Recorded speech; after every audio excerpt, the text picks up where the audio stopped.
उत्तर प्रदेश में साल 2027 में होने वाले विधानसभा चुनाव से पहले जो तमाम राजनीतिक पार्टियां हैं वो चुनाव को जीतने के लिए सियासी हथकंडा अपना रही हैं। चुनाव जीतने के लिए धर्म का सहारा लिया जा रहा है, जाति का सहारा लिया जा रहा है। जो वोट बैंक की राजनीति है वो जोरों शोरों से है। नसीमुद्दीन सिद्दीकी का समाजवादी पार्टी की तरफ जाना है, इससे जो सियासी माहौल है वो और ज्यादा गर्मा क्या है मुसलमान वोट बैंक के लिहाज से।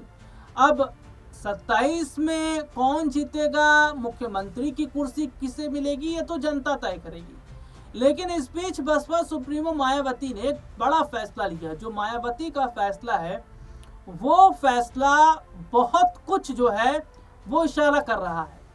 मायावती ने क्या फैसला लिया है ये मैं अपने दर्शकों को जरूर बताऊंगा, और साथ ही ये भी बताऊंगा कि आखिरकार मायावती के मन में चल क्या रहा है। क्योंकि एक वक्त वो था जब ये कहा जा रहा था कि क्या मायावती कांग्रेस के साथ मिलकर चुनाव लड़ेंगी, क्या मायावती समाजवादी पार्टी के साथ मिलकर चुनाव लड़ेंगी। लेकिन जो ऐलान उन्होंने कर दिया है उससे तस्वीर साफ है।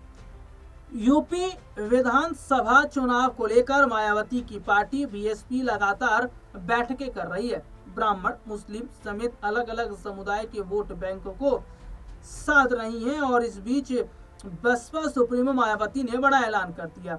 मायावती ने साफ कहा कि यूपी के आगामी विधानसभा चुनाव में बीएसपी अकेले दम पर चुनाव लड़ेगी। ये बड़ी बात है, ये बहुत बड़ा ऐलान उन्होंने कर दिया। क्योंकि मैं थोड़ी देर पहले इस बात का जिक्र कर भी रहा था कि जो मायावती हैं वो इस बार मिलकर चुनाव लड़ने की बात हो रही थी। क्योंकि ये बात इसलिए हो रही थी कि जब मायावती का जब बीते कुछ समय पहले जन्मदिन था तो उनके जन्मदिन के अवसर पर उन्हें तमाम राजनीतिक पार्टी के नेताओं ने जो है वो बधाई दिया था, उनका उन्हें जन्मदिन की शुभकामनाएं दी थी। लेकिन इस बीच में जहां कांग्रेस पार्टी की तरफ से एक पहल नजर आई थी, अखिलेश यादव ने ट्वीट करते हुए मायावती को जन्मदिन की शुभकामनाएं दी थी। इसके बाद चर्चा ये हो रही थी कि क्या समाजवादी और कांग्रेस जो है वो मायावती के साथ हाथ मिला सकते हैं। क्योंकि जिस तरीके से माना जा रहा है कि उत्तर प्रदेश में जो मायावती हैं पूरी तरीके से उनकी जो पार्टी है वो कहीं ना कहीं तितर बितर हो गई है। पार्टी को मजबूत करना भी मायावती के लिए बहुत ज़्यादा ज़रूरी है, और विपक्ष जिस तरीके से हो रहा था उसको लेकर चर्चा हो रही थी। लेकिन मायावती ने इन तमाम चीज़ों को अब खंडन कर दिया है। देखिए, मायावती ने बड़ा ऐलान किया। मायावती ने साफ कहा कि यूपी के आगामी विधानसभा चुनाव में बीएसपी अकेले दम पर लड़ेगी। बीएसपी का गठबंधन किसी और पार्टी से नहीं होगा। मायावती ने कहा बीएसपी के लोगों को यह अच्छी तरह मालूम है कि कांग्रेस, सपा और बीजेपी आदि इन पार्टियों की सोच संकीर्ण और बाबा साहब डॉक्टर भीमराव अंबेडकर विरोधी है। इनका अंबेडकरवादी बीएसपी से गठबंधन करने की नीति केवल इनके वोटों का राजनीतिक और चुनावी स्वार्थ है। इनसे गठबंधन करने से बीएसपी को केवल नुकसान ही नुकसान होता है, फायदा नहीं। इसलिए बीएसपी के लोग अपने 2027 के मिशन में अकेले ही पूरे जी जान से लगे हुए हैं। बीएसपी सुप्रीमो मायावती ने बोला, विरोधी पार्टियों पर हमला उन्होंने किया है। बीएसपी के लोगों का ध्यान भटकाने के लिए घिनौनी साजिशें करती रहती है। मेरी सभी लोगों से यही अपील है कि वैसी अनर्गल और मनगढ़ंत बातों पर कतई भी ध्यान न दें। वे हाथी की मस्त चाल चलते रहें और 2027 की तरह अकेले ही यह चुनाव लड़कर फिर से बीएसपी की पूर्ण बहुमत की अपनी सरकार जरूर बनाए। मायावती ने चेताते हुए कहा, जैसे जैसे चुनाव नजदीक आएगा तो विरोधियों के साम दाम दंड भेद की जो प्रक्रिया है आदि के हथकंडे और बीएसपी को सत्ता से दूर रखने के जो षड्यंत्र वे बढ़ते ही जाएंगे, जैसा कि हमेशा से होता रहा। इसलिए केवल यूपी ही नहीं बल्कि पूरे देश में सभी अम्बेडकरवादियों को विरोधियों के दांत खट्टे कर देने वाली एक मात्र अपनी पार्टी, उसकी आयरन लीडरशिप पर पक्का और पुख्ता भरोसा करना चाहिए। बीएसपी सुप्रीमो ने कहा, बाबा साहब डॉक्टर भीमराव अंबेडकर की आत्मसम्मान और स्वाभिमान के मूवमेंट को मजबूती देने के लिए मिशनरी भावना के साथ इन्हें पूरे तन मन धन से लगे रहना बहुत जरूरी है। उन्होंने अपील की है कि जो दलित लोग हैं उत्तर प्रदेश में, जो गरीब पिछड़े लोग हैं, वो इस बात का ध्यान रखें कि वोट किसे देना है। देखिए, सबसे बड़ी बात अगर मैं यहाँ पर कहूँ तो जो 2027 का यूपी विधानसभा चुनाव होगा ना, वो क्या है मायावती के लिए, या तो करो या तो मरो।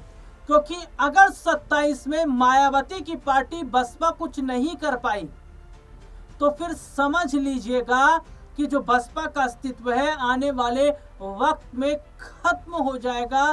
क्योंकि मायावती की पार्टी से ना तो विधायक है और ना ही सांसद, और पार्टी जिस तरीके से लगातार गिरती चली गई।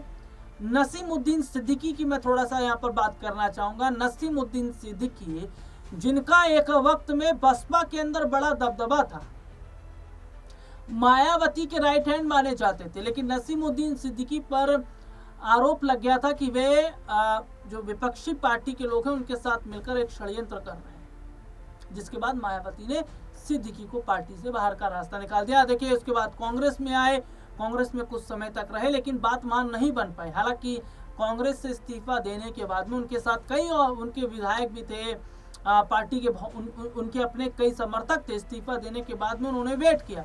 वेट इसलिए किया, वो सोच रहे थे शायद मायावती कुछ ऑफर उन्हें दे दें। वो ये सोच रहे थे कि मायावती की तरफ से कुछ जो है ऑफर उन्हें मिल जाए, लेकिन ऐसा होता ही नजर नहीं आया।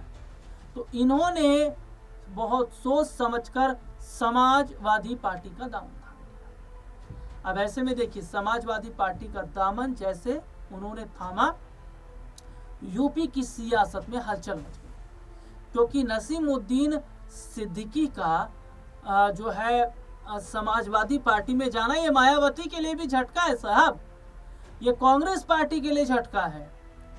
क्योंकि यहाँ पर एक चीज को सुनिएगा कि जो नसीमुद्दीन सिद्दीकी हैं, नसीमुद्दीन सिद्दीकी पश्चिमी उत्तर प्रदेश के जो मुसलमान हैं उन पर अपनी पकड़ रखते हैं। नसीमुद्दीन सिद्दीकी की ताकत क्या है, ये मायावती से बेहतर कौन समझ सकता है।